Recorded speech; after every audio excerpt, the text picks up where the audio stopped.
Hello, and welcome to episode number 6 of the Abundant Living Ecuador podcast. We are catching you on a second consecutive gorgeous day here in Loja for our podcast. It is also again on a Friday, so looking forward to the weekend, although working all weekend. We have a great guest for you today. We're here with Alex Casias. He is a bilingual architect and developer here in Loja. He spent a good portion of his life in the States, worked for KB Homes, did developing there, worked as a project manager on many projects back in the States. Came here 9 years ago and has been doing developments and working as an architect in Loja since.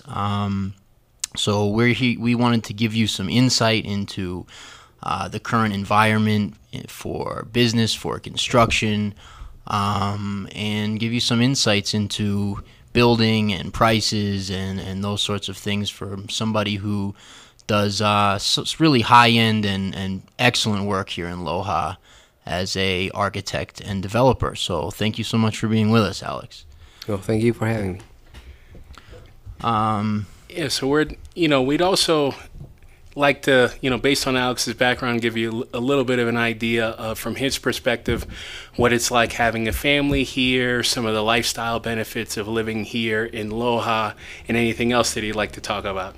So why don't we get started, Alex, with could you touch a little bit on construction costs in the area? I know you have a couple of projects that you've done here in Loja, as well as some other ones that you're just starting and some that you've recently completed. Yes, well, lately the costs have gone up, but we're looking at around a selling price for about $1,000 a square meter, which is about $100 a square foot, approximately. Building costs are a little less than that, but it all depends on your price of land. Mm-hmm. Here in Loja, we're looking at land for sale from $300 to $400 a square meter, and in the urban area. Right. And then, have you done any projects outside of the urban area? In Malacatos, custom homes, very much like the ones we see in the States. 3-4 bedroom homes, isolated homes. Just to give a reference point, so Malacatos is about 35-40 minutes away from Loja. It's a warmer climate. For many Lojanos, they use it as a second home destination, vacation destination. It's semi-popular as well amongst foreigners. Amazing climate, it's like 70 to 80 basically all year round. And it's a place where a lot of semi-upscale construction takes place. For sure. So construction cost. And I know that you have a project going on, a building going up in Rodriguez Vid that was recently new. It's a higher end barrio neighborhood called the Rodriguez Vid, and I've been building there for the last 4 years actually. And I do like a 150 square foot duplex, small apartments, medium homes. They go for a higher end customer, and that's kind of where I like to work at, the higher end here in Loja. There is a lot of competition in the lower end homes, so that's the main reason why I stick up here. Right. And is that new project, is that apartments, condos, single family homes? What are you doing? Usually multifamily, where there's in the small projects there's 4, 5, 6 apartments of different sizes. Usually 2, 3, and sometimes 4 bedroom condos, sort of. And what are you retailing those for in a broad range? Anywhere from 80 to 200,000. Okay. Going back to the $1,000 square foot. Right. A square meter, sorry. Right. And just to also give you all who are listening a reference, that's the most sought after neighborhood in the city of Loja. So that gives you an idea of how economical those prices are, even on the high end. And what did the land go for? Land is rather expensive. That is about $400 and up a square meter. Okay. So a piece of land of 700 square meters, which will fit 5 or 6 condos, we're looking at about 250 to 280,000. Okay. Talk a little bit about what your experiences are currently in terms of the business climate. There's some concern out there, certainly, and we've felt it ourselves with new regulations, new laws, new taxes. I'm sure your input costs have increased over the last couple of years with the taxes that have come online. I know some developers have stopped developing, have gone other places, even just to other parts of Ecuador where it's a little easier to get things approved, where they don't have the green space problems and so forth. So talk a little bit about the climate. Are you still finding the margins are there to obviously continue your work? And obviously you're still developing, but talk a little bit about how you're dealing with the current climate as far as regulations and those things. To be honest, it hasn't affected me personally that much, because I work with a different, not the main population client. Mm-hmm. I have a lot of friends, colleagues that have thrown in the towel. I haven't suffered that much because I only work maybe 5 to 10 apartments a year. And I establish a relationship with my past clients where most of my newer clients are referred from them. So it hasn't been that difficult. Margins, yes, they have decreased utility-wise. Yeah. But it's still fairly decent to work at this level. I know at economical homes, it isn't that easy, but we will just have to wait to see if political changes arrive. Mm-hmm. And do you have any concerns about the current environment at all? Are there things that have been talked about that could happen that might make you change that opinion? Or there is a lot of speculation. Mm-hmm. I actually kind of not pay attention to most of it anymore. Mm-hmm. Even that there won't be $1 around anymore. You hear a lot of rumors. Unfortunately, some have become a problem. For example, banks aren't lending at this moment in time. I myself had a credit line for maybe 180, 280, a phone call away because of my past record of working here the last 9 years. Lately, it's not easy to get a credit for maybe more than 50,000, even with that record.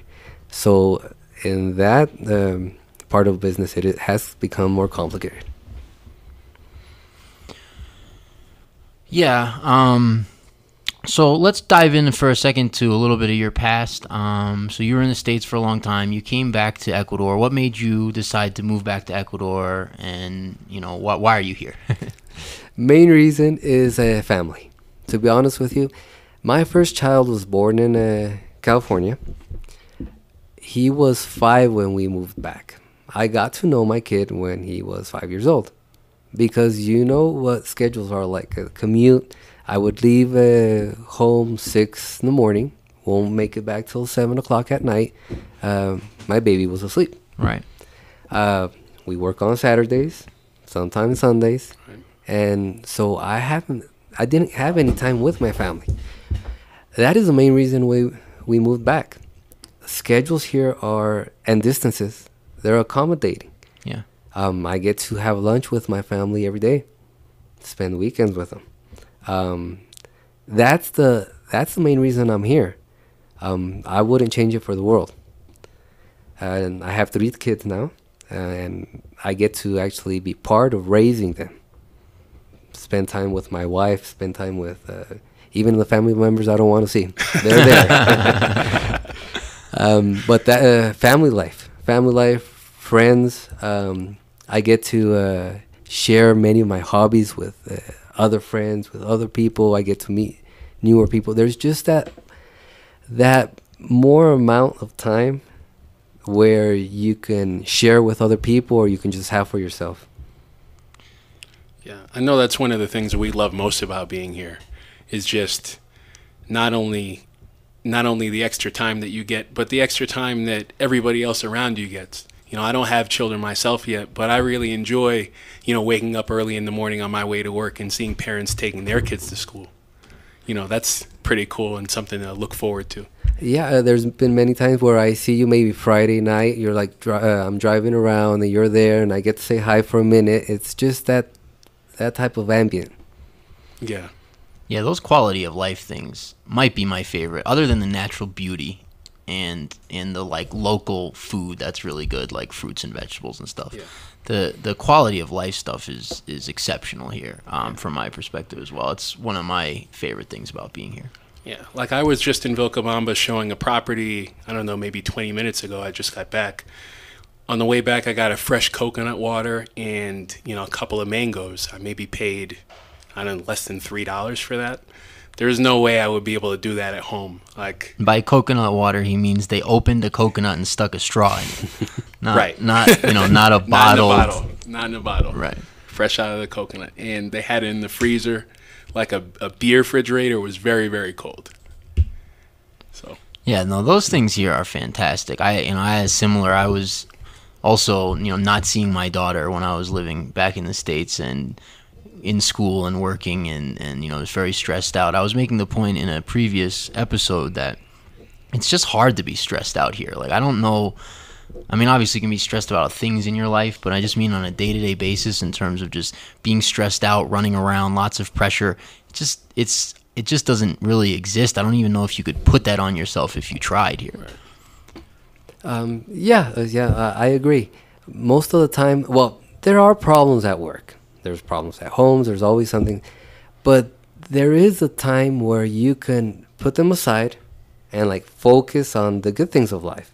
It's not overwhelming. You can always make time here. There seems to be just enough space for you to forget your problems at least once in a while. Mm-hmm. One of the things, and you may disagree with me, Alex, but one of the things that I think gives people like Alex an advantage here and would give people an advantage who decide to come here and open a business is that not a ton of people in this part of Ecuador are doing projects like Alex does to international standards. And there certainly are, and there's other really good developers in Loja, but Alex stands out. And when you walk into one of Alex's apartments, you could be in that, it could be Paris, it could be New York, it could be anywhere. And I think, part of the reason that Alex is still going strong in his projects and has those clients that he was referring to is because he does work to that level of, expertise. And that's another interesting thing to me about Ecuador in general, and specifically this part of Ecuador, is that if you have a good idea or if you have something that, you want to do, you're probably not going to have a ton of competition at those high levels that, hopefully you're bringing to whatever project you're into. I mean, I think that's really part of Alex's success here as a developer in Loja, and gives insight into other opportunities along those veins, whether it's construction or anything else that you want to do here. There's not the same degree of competition, and there's not necessarily the same standard if you were in, a truly international city. No, I actually agree. It is easier to excel here, I believe. If you come with a vision, especially from somewhere else, you apply it here, you can find the resources to make it happen. And then if you stick to your convictions, do it well, you can probably excel over the rest of the competition, and actually pretty easily. Right. Yeah, I'd agree with that as well, too.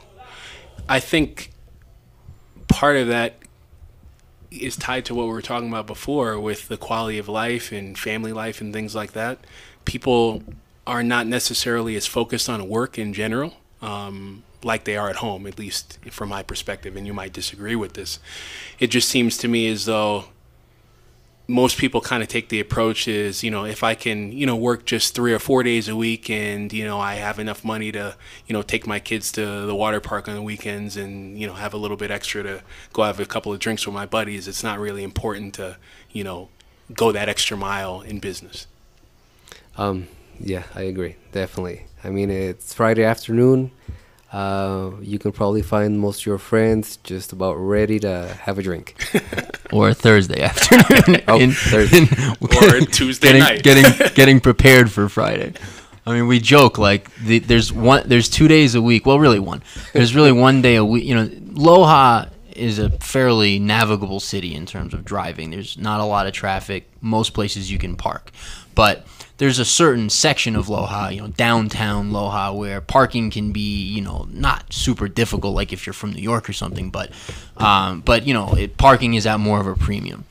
Well, Mondays in Loja, you can park anywhere you want, and you know, me and Darnell have an ongoing joke about that. I mean, nobody works. It's just like an extra day of the weekend. I mean, maybe if you got a 4-day week, like 4-day week, 3-day weekend every week, right?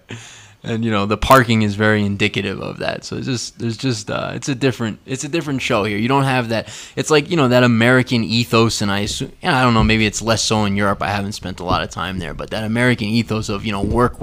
You know, the harder you're working, you know, the sort of better of a person you are. That's just not the ethos here at all. It's more family and you know, other things.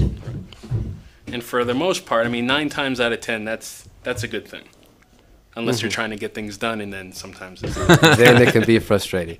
But you find how to get around it. For example, if you have to be somewhere at 3 o'clock and someone's got to give you something at 3 o'clock, don't be there. Be there at 3:15 and you'll receive it on time. That's Darnell's strategy as well. Yeah, I've totally acclimated to the whole Ecuadorian time thing, and it's working out.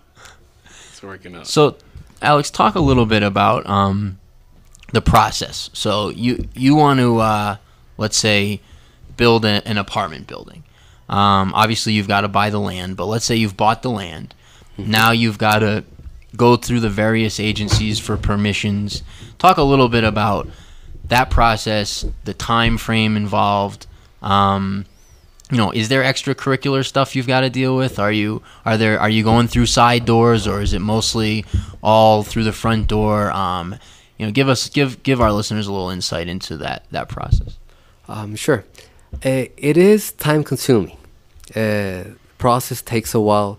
You can't expect to actually get started like on a project maybe 6 months after you buy the land.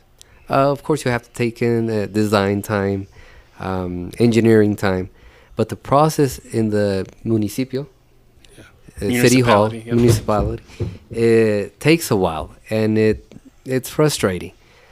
Usually, any part of the process take you a week or two to get your first design approved, and then your final permits, and then once that's done and you start building, your inspections and stuff like that, it'll take a while. You have to take that into concern when you're building. It'll be part of your budget. It takes a while. It probably doesn't take me more than a year to get a project done from beginning to end, but taking account those 6 months of the design and permits and stuff. So basically, almost 6 months to get ready, to prepare. 6 months to do the work. Yeah, so I'm usually buying the next piece of land 6 months before I'm actually ready to start working. Another thing is, with the new mayor in town, things have changed. They've become a little more strict. There's nothing going under the table anymore. Everything's up front. Process is actually cleaner. It's a lot more expensive, but things are getting done right. Okay. But yeah, and quicker, or compared to how you might do things before? Longer. It takes longer. That's why those 6 months is probably what you're looking at. But it's fair. I mean, we all have to pay the same amount of taxes, and it's just the way it works now. Yeah. Would you say that's, from your perspective as a developer, personally, been an improvement or a detriment?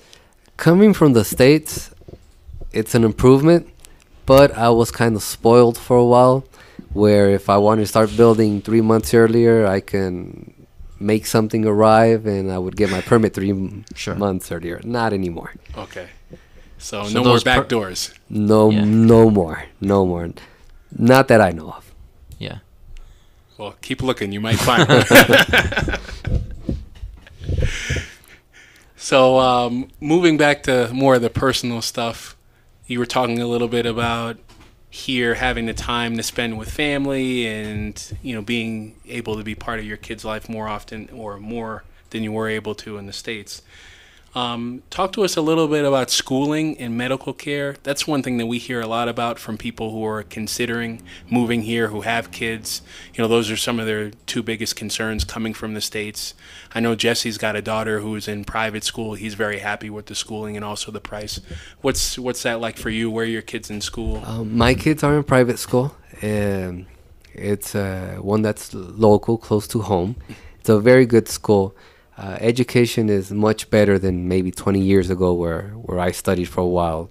I was here for first grade for about 3 months. I hated it. But it was a different type of education.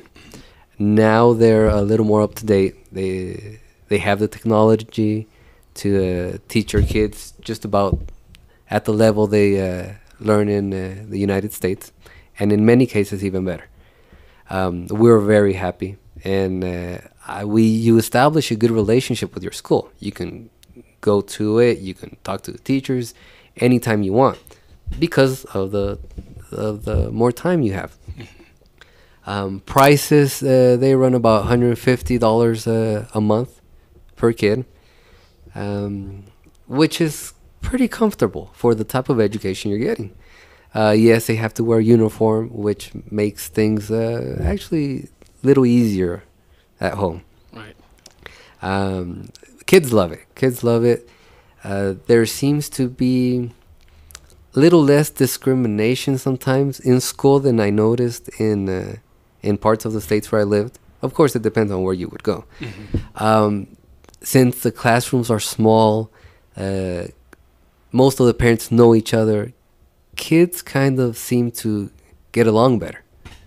So, which is good. My older child, he's been doing great. Math, especially. I don't know where he gets it from. Says the but architect. at the level, at the level where he's receiving education, he's actually been in second place 2 times, 2 years in a row, nationally. Oh, wow. In math contests. Oh, wow. Which speaks very good for the school he's at. Sure. Absolutely. Very, very good for his parenting, I might add. And how you 3 boys, right? 3 boys. And 3 boys. what are their? How old are they? 14, 10. No, actually 14, 11, and 9. Okay. And we get to share a lot of stuff. It's just good. And talk a little bit to the people about hobbies as well too. What do you do in your free time when you're not building? I'm building cars. Building. I love old cars, classics. I never get to finish a project. I just sold my last Camaro, 68 Camaro. Just sold it because it's just easier to get things done here. It's even in some point cheaper. So I was working on this last car for the last 3 years. Some guy showed up, wrote me a check, and the car left the garage. And I remember seeing that when you first got it and were starting to work on it. That was a while back. Yeah. I Because you had love a it. 70 too, right? You had a 68 and a 70. And I have the 70 at home. Okay. And I've been buying and selling cars just because I like it. Newest hobby I'm into right now is the side-by-side racing. Those Polaris, they're like four-wheeled motorcycles. Yeah, right. 4-wheelers, yeah. Uh-huh. And we just got a chance to make a new track here in Loja. And we've been racing those with a bunch of friends, and it's a lot of fun. Oh. And there's just so many places you can go. There's so many back roads. You can grab the car and like leave Loja for 2-3 days just on like secondary roads, and you get to know all these different places, all these small towns that are around, and it's great. It's great. I mean, there's no suburbs of Loja. I mean, the surrounding area of Loja is extremely rural. So you're in a city or you're in rural, and that's 5 minutes from the city. Mm-hmm. Yeah, there's a lot of trails that people go on behind our land, where the water treatment plant is. It's there's a big group of motorcyclists, of ATV riders, and people just grab their toy weekend, leave Saturday morning, and maybe come back on Sunday night. There's just so many places you can go, and never actually be on pavement. And then what Alex left out is that they recover and rest on Monday and then go to work on Tuesday. Very productive. Right. But still get homes, still get built. So. Still get built. Yes. By you, anyway. Yeah, right. Talk a little bit about, I mean, obviously we've covered some of the differences between the States and here. Are there things you miss from the States? Are there things that you wish you had here? Or is it all peaches and cream? My wife actually misses the States more. I mean, there's not a mall here. You can't go to the nearest Target or Walmart. She misses that a lot. She likes to shop. Yeah. She loves shoes. Yeah. This just in. So we actually try to take a vacation to Florida, which is the closest place, once a year. We actually do most of our shopping there, like clothes and maybe a helmet, shoes, and all that stuff. Yeah. Because things that you may be accustomed to easily getting or buying is not as easily get them here, and they're that much more expensive. That said, that's just about the only thing you can miss. There's a movie theater here. There's like a Supermaxi. Supermaxi is like a market, a large supermarket where you can get anything you need, and it's readily available. But it's at a very small scale. I mean, there's one around. That's just about it. Maybe the beach. We miss the beach. Sure. I do as well. Yeah, I mean, so the international, it's like you can get almost any product you want here, but if you're talking about like international shopping as far as clothes, electronics, kind of high-end stuff, watches, things like that, yeah, it's tough. It's tough here. That stuff you're not going to find, and if you do find it, it's going to be quite a bit pricier than you'd get in other parts of the world. First necessity, you can get anything here, and easily. Yeah, and outside of Loja, I mean, in the major cities, of course, you will find the malls, you will find those kinds of things. Yeah, Cuenca is 3 hours away, and it's like a very large, small city. You can find everything there, and it's pretty big. You can find just about any store you want. Yeah, sure. And all kinds of world-class services. We actually got all of our suits tailored. We bought all the fabric that was international quality fabric. And we had a tailor who was trained in Spain make the suits for us. It came out to be about $400 a pop for a custom suit. So those are the kinds of things you can get in Cuenca, and also in larger cities like Quito and Guayaquil. They have all the shopping that you would expect to have in any other major city in the world. Yeah, it's interesting, those price discrepancies. It's like, a pair of Levi's here is maybe twice as much as it would cost back home. And, I'm wearing the equivalent of what would be like a $2,000 suit back home. That we have different memories on that. I think it was more like $200 or $300, but even if it was $400. Well, I mean $400 with the tailor. Yeah. The fabric I think it was maybe $80 a square meter, or excuse me, a meter, and it was like 3.5. So. Yeah. Either way, I mean, like we were out the door certainly under 400. It might have been less than that. I think it was about 280 in fabric, if I'm not mistaken. So it's just an interesting, it's interesting that way. It's like a lot. If you have things made, you can have them made usually for much less than you'd be paying in the States. If you're buying an imported good, then it's going to be pricier. So there's just an interesting dichotomy there when you're for purchased goods. Back to the classic car hobby, it's a fairly good example.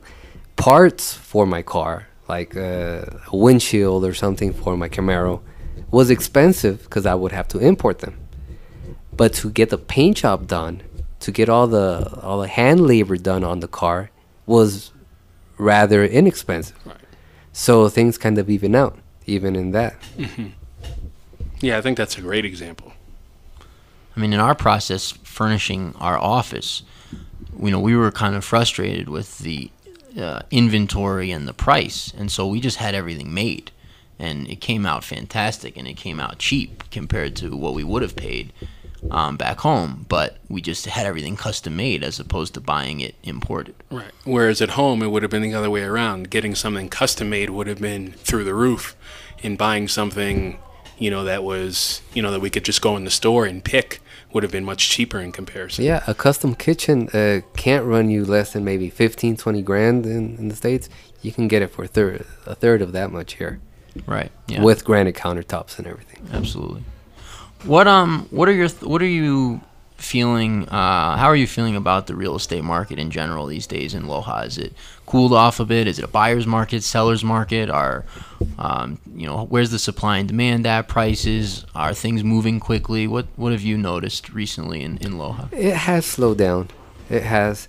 Like I said before, it hasn't affected me much, but I know a lot of friends and colleagues have not been able to sell a property for the last 6 months maybe, which hasn't happened before.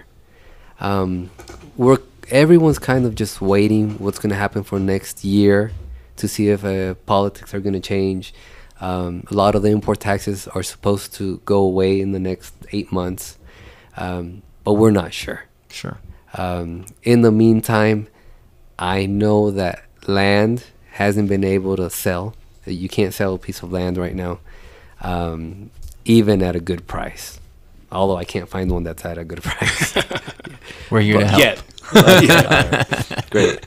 That too. But it has slowed down. Yeah. A little bit. And what would you attribute that to? What are you hearing from other colleagues, other builders? What are some of the concerns out there? Government policies. And even if they don't affect you directly, the rumors, the speculation will make it's like a snowball effect. Yeah. Banks right now are not lending like they were 6 months ago. So that affects most businesses, especially in real estate. Right.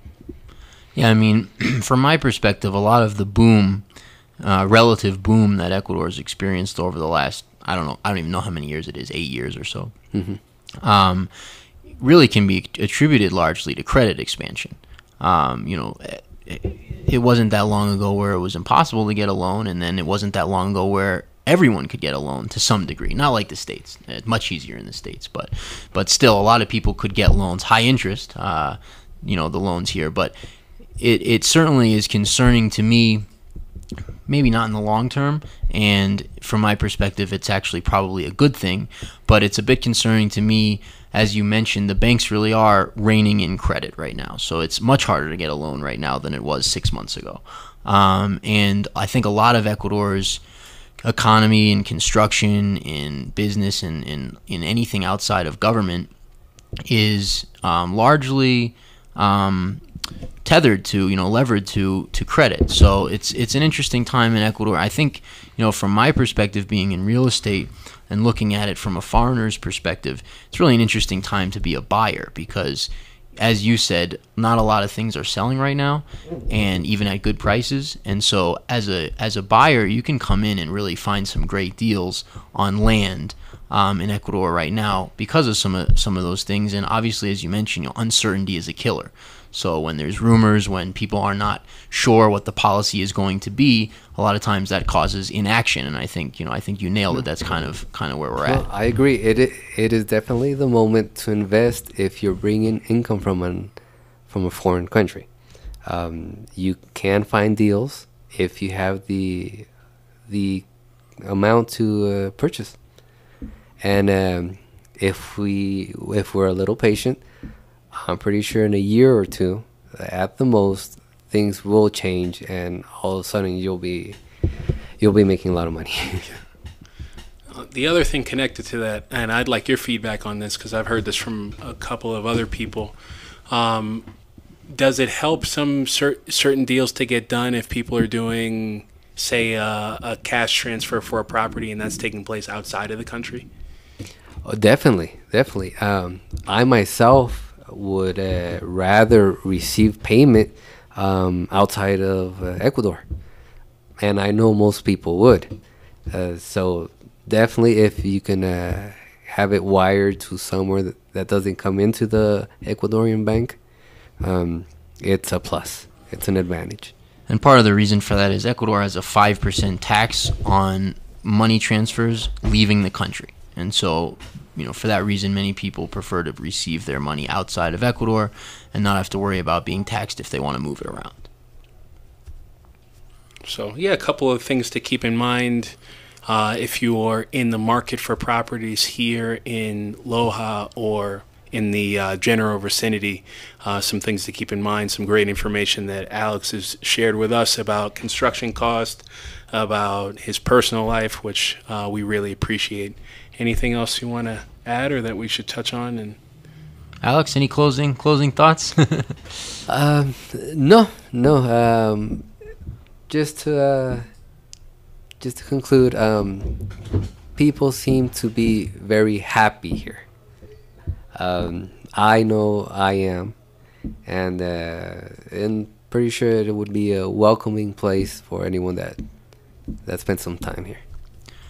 Alex, we very much appreciate your time. Thanks for hold on. We got to plug you. We completely forgot. Alex, is there a website they can find you on? Is there a phone number, email you want to give out? I would say to anybody who's coming to Ecuador and thinking about doing a project here, whether it's building a home or doing something on a larger scale, you'd be in very good hands with Alex as your architect, project manager, whatever. Is there information you want to give? Yeah, thank you. It could be directly to my personal email, Alex Casias, AlexCasias @hotmail.com, or my phone number, my cell phone, 099-330-7772, and I'd be glad to help in any projects you're interested. Excellent. Well, yeah, I apologize for not offering you the opportunity to plug. So, Jesse, thanks for covering me on that one. We appreciate you guys tuning in, and we'll be back next week with a new topic. Until then, have a great weekend, and thanks again for joining us.